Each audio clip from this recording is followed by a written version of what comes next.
Hello, this is Nakhavali, and you're watching and listening to the Middle East Analitika. On this episode, we speak about the relation between Iran and Saudi Arabia after the Islamic Revolution in Iran in 1979. I speak with Jacopo Scita, Policy Fellow at the Bourse and Bazaar Foundation. Jacopo, thank you very much for joining the program. Thank you, Mia. It's my pleasure. Could you please briefly explain about the background of the relation between Iran and Saudi Arabia, and how was the relation before the Islamic Revolution of Iran in 1979? Well, for sure, what is very interesting about this relationship is that not all the mass, let's say like that, came after the 1979 revolution in Iran. So there was competition and rivalry even before 1979, but for sure it was less pronounced than how it came after the Iranian revolution. For sure, I would say that, to put it simply and briefly, the rivalry before 1979 had a lot to do with the two leaderships in the country. So by one side you got the Al Saud ruling family, and on the other side you got the Pahlavi dynasty. So of course the two had quite different views of development in the country, of the trajectory of the country. Of course, Saudi Arabia was much more conservative country, less prone to open up to modernization, to external influence, and so on. While the Pahlavi dynasty, especially with Muhammad Reza Pahlavi after the 60s, from the 60s on, was very much focused on turning Iran into a sort of a Western country with a lot of internal domestic liberalization, all sort of bringing in the idea that Iran was a modern country and that's to develop along the line of sort of the West, the US, and so on. So this was certainly an element of differences, which was also, declined in terms of sort of competition for power in the Persian Gulf, because of course Iran was probably a more advanced country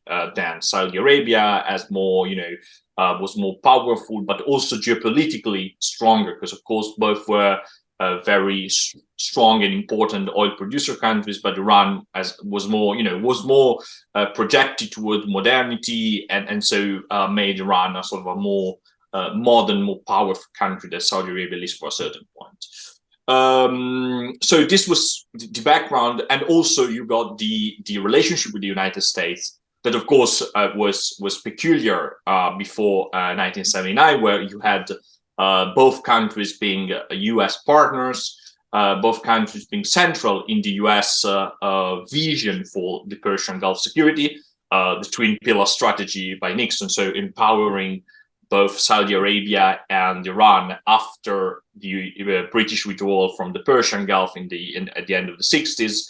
The two countries became, what the United States recognized as the two countries that had to manage security in the Persian Gulf. So the United States built a relationship with the two on that base. So of course, the situation was much more nuanced before the 1979 revolution, but there was still some rivalry and differences and issues between the two countries.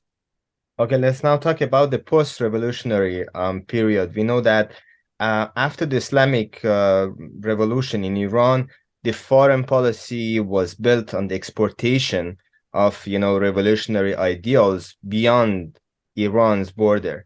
And of course, challenging imperialism, promoting anti-Western sentiments, and challenging the Persian Gulf kingdoms. And this is likely one of the reasons other Sunni countries are concerned about Iranian attempts to change the status quo. What impact, in your opinion, did the Islamic Revolution had on this relationship? Well, of course, as I was saying before, this really changed the landscape, because, of course, in terms of the broader context, I think it's always worth thinking about as the 1979 Islamic Revolution as one of the key passages in the history of the contemporary Middle East, and really a cataclysmic event for the region. Because of course you got this, what was again a stance allied of the United States, at some point turning away from all this sort of the security and political and economic architecture that was built, that was in place in the Persian Gulf, and sort of radically departing from it. Of course, relations with Saudi Arabia changed, between Iran and Saudi Arabia changed a lot after 1979, even though it's quite interesting because the initial Saudi reaction to the 1979 revolution in Iran was quite positive, and they tried to, telling Khomeini, the Iranians, that there could be some sort of Islamic solidarity going on. It's good that Iran embraced sort of like this sort of religious slash Shia slash Muslim identity, and so the initial attempts were to sort of build a new relationship over that. Then I think on the Saudi side you got some sort of a fear of contagion, if you want to say like that, because of course as you were saying, asking me the question, of course revolutionary Iran has this sort of very revolutionary external projection. And of course, in Saudi Arabia, you have a small but significant Shia minority. So, of course, this was something that resonated in Saudi Arabian minds, and saying, we should be careful that, Iran does not promote the same revolutionary impetus in our country, and starting from the Shia minorities, they will start, questioning the rule of the Al Saud family. So this was certainly one thing. There have been accidents and issue between the two countries. I think, if I remember correctly, in 1987, there was an incident in Mecca that involved Shia pilgrims and Saudi authorities, and there were deaths, and it was a big mess, to put it simply. And Khomeini was very harsh in responding to that event, and criticizing the Al Saud family for not managing as he expected the situation. And of course, this was something that went along with had happened along while Iran was engaging the war with Iraq. So between 1980 and 1988, Iraq firstly invaded Iran, and then there was this long war that was central in both in somehow reinforcing the legitimacy of the Islamic Republic, but also put a lot of pressure on Iran. And Saudi Arabia basically decided to sit with Iraq, giving Iraq money, giving Iraq resources, even though, this is very interesting, and I think tells a lot about how complicated Middle East politics is. It's not that Saudi Arabia was particularly happy with Saddam Hussein, Ba'athism, and so on. So, but, when you start thinking about the idea that your enemy is your friend, basically Saudi Arabia at that point decided that it was better to help Iraq than Iran, and the fear of Iran destabilizing activity and was more prominent and preoccupied Saudi Arabia more than Iraq. So of course, when you got your big neighbor basically helping the country that you were fighting a long and terrible war against, this has sort of put a lot of pressure on the relationship. Right. Okay, maybe you almost answered also this question, but if you could elaborate more on the obstacles for normal relationship between these two countries, given that the challenging relationship between these regional powers resulted, of course, in supporting various like-minded groups in the region and led to proxy wars. So what are the main obstacles? Yeah, well, I think, the very fact that both countries have this sort of regional ambition, so they're both interested in becoming, leading regional power. And I know that we will go to the religious aspect of that soon, but there's a sort of really a strong and clear geopolitical rivalry between the two. So I think along these lines of competing to gain regional hegemony is where you really find the broader obstacles in sort of bringing the relationship back to peace. And this was, as I was saying before, this is something that goes back to the pre-1979 revolution. So these two huge, large oil production countries somehow, competing to becoming the leader of the region, of Islam, and so on. So I think this is the main issue. And we have seen this decline in the two countries competing, as you were saying, with proxies in various other countries or areas of the Middle East. So this is a very important point to bear in mind, and we will go to that when we talk about today, basically what's going on. And also, of course, there's another important element here, which is the relationship with the United States. So, of course, after 1979, the relationship between Saudi Arabia and the United States, and Iran and the United States, has been antithetic. So, Saudi Arabia has, relied on the United States as a security provider, as a security partner, as a client for its oil, at least until a couple of years ago, while the relationship with Iran was continued to be, an enmity with the United States, basically refusing any U.S. presence in the Persian Gulf. So, of course, it's clear that the different relationship with the United States helped cementing the rivalry between Saudi Arabia and Iran. So, and right now, one of the most interesting aspects of this sort of reconciliation between the two is that the United States has been left out, which is different and interesting. We'll go to that, I think. Yeah, soon. we will get to that point. But before that, I would like to ask you about the role of religion itself in the relationship between these two countries, when each claimed to be the leader of the Islamic world, one with the, of course, majority of Shia population, and the other with the majority of Sunni population. Yeah, I think it's certainly an important factor in the grand scheme of Saudi-Iran relations.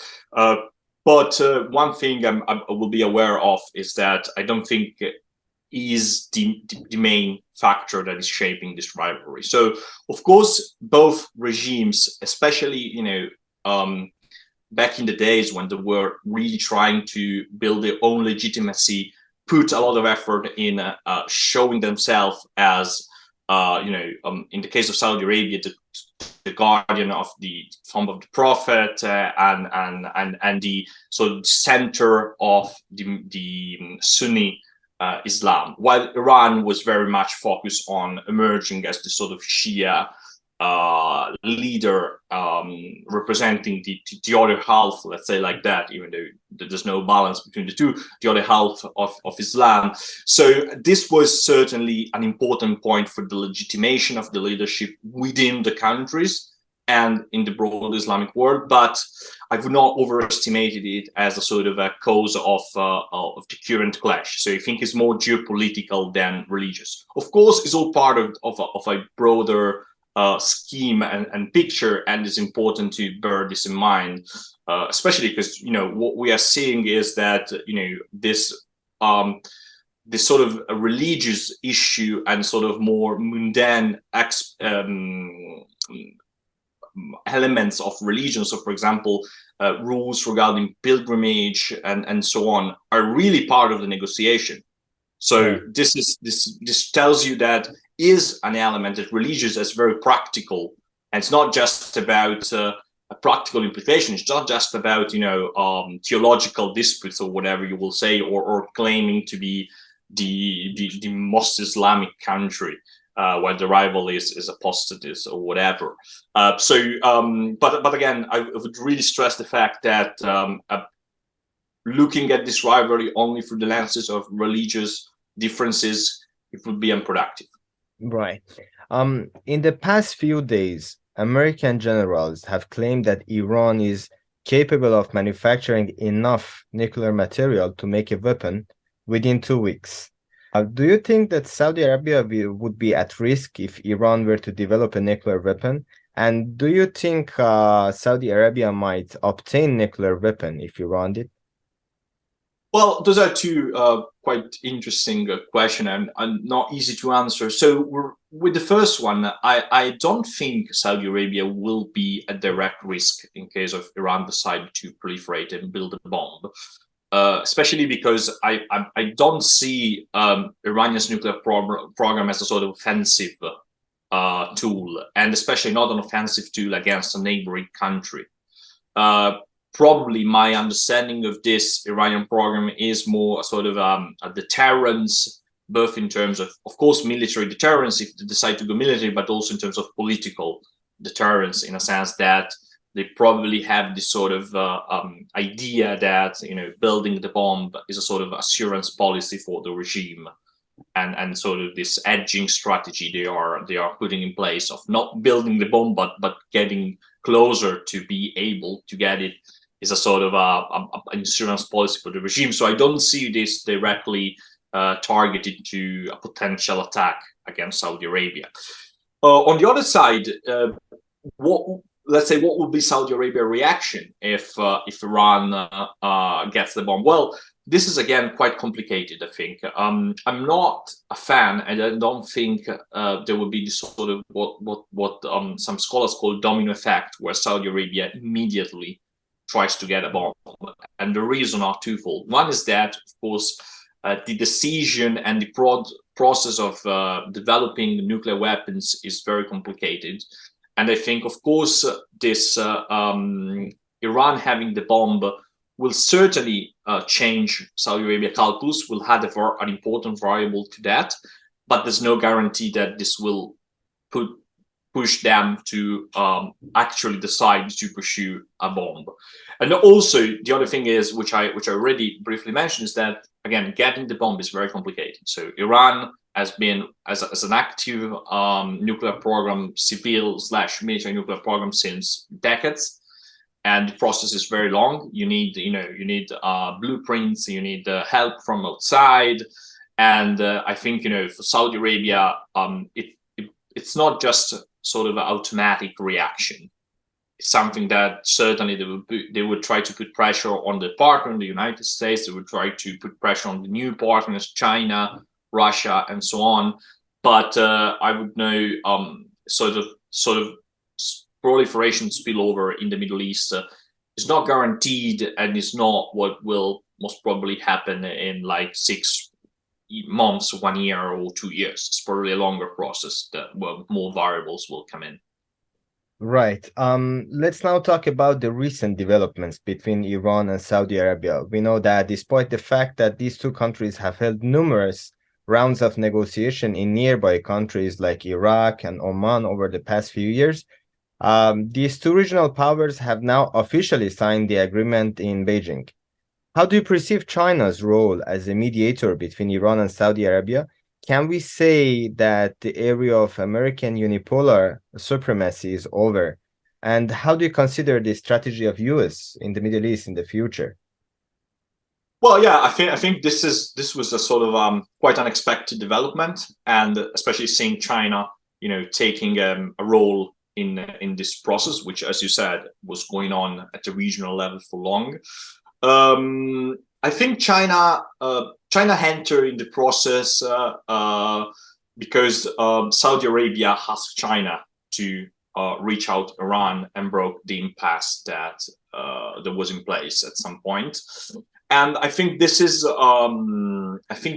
telling of the value that both Saudi Arabia and Iran sees in China as a sort of a different partner with different capabilities than the United States. Because, of course, one point that it needs to be clear, to make super clear, is that Saudi Arabia is flirting with China, if you want to say like that. Saudi Arabia values China as a partner, but they still value the United States as a security partner. So this is absolutely still in place. It's not going to change. It's not change after this.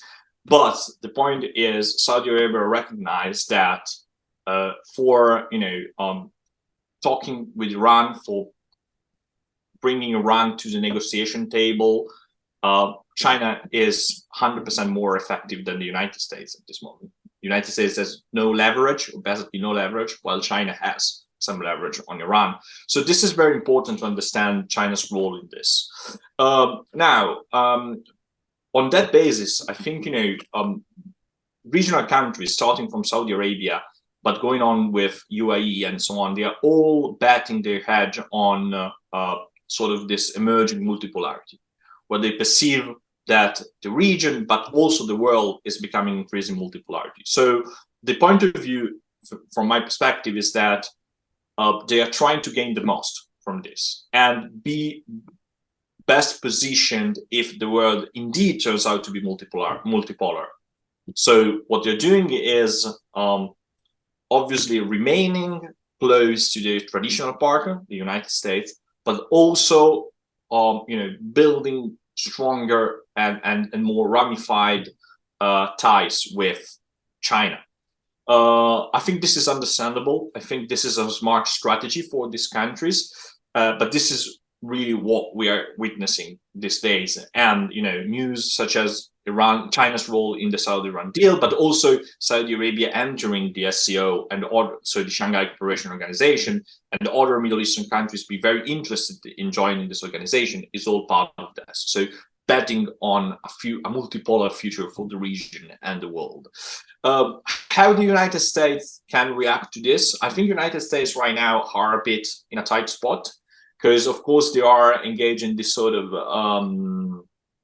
great power competition with China, which is sort of becoming, sort of like the central theme of US foreign policy at this point, which puts them in a tight spot, in a sense that there's no chance for cooperation with China in the Middle East.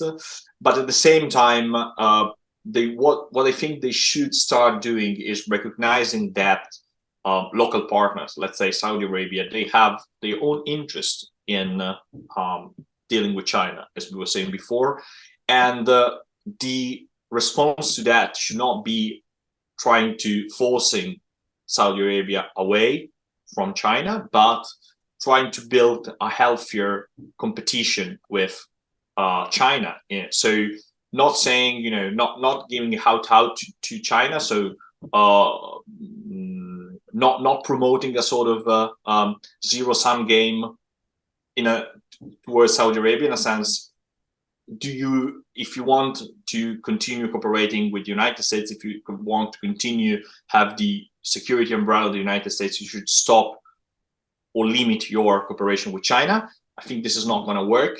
What might be better to do for the United States is trying again to compete with China. So if China is a good investor in Saudi Arabia, if Saudi Arabia sees China as a source of investment, market shares, and so on, the United States should compete there.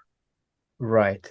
Let's now talk about the Abraham Accords future in light of the recent developments between Iran and Saudi Arabia. We know that it was a set of agreements which was signed in 2020 by Israel, United Arab Emirates, Bahrain, Sudan, and Morocco. The accords marked the first time in more than 25 years that Arab states have normalized relationship with Israel. Now we know that the authorities from Israel are unhappy with the deal between Iran and Saudi Arabia, and they have publicly expressed their dissatisfaction. So can we say that the Abraham Accords have come to an end?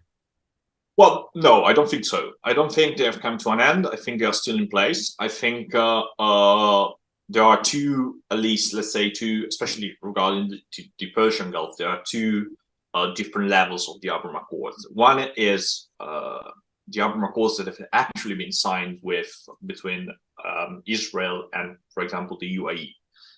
These accords are going on quite well. There are obviously tensions, but even while weeks ago the UAE were criticizing Israel for the Palestine situation and for the situation within Israel itself, Israel and the UAE went on signing free trade agreements. So this is very much in place. This is quite solid and does not change. With Saudi Arabia, the situation has always been more complicated. Saudi Arabia, because of all the religious background, because of some resistance within the country's religious establishment, and also the part of the leadership, formalizing relationship with Israel was certainly a more complicated path. But ultimately, what I think is that these are two, so normalization between Saudi Arabia and Iran and the Abraham Accords are two distinct paths. So, of course, there are overlaps with them. Of course, there are frictions between the two. But I don't think we can say that the Abraham Accords are coming to an end because Saudi Arabia, UAE, and so on are normalizing relationship with Iran. I think both Israel is smart enough to understand that if the goal of bringing Arab countries together, a sort of form an anti-Iranian coalition, has come to an end, which probably has never been in place.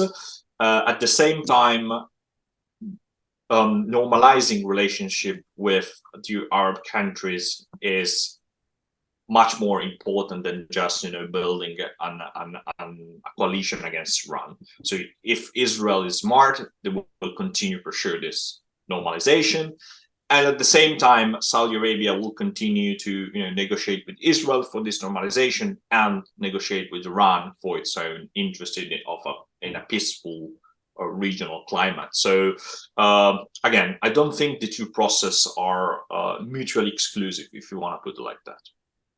Jacopo, thank you very much, and it was a pleasure talking to you. Thank you. It was my pleasure. Thank you very much for watching and listening to us. Please don't forget to subscribe.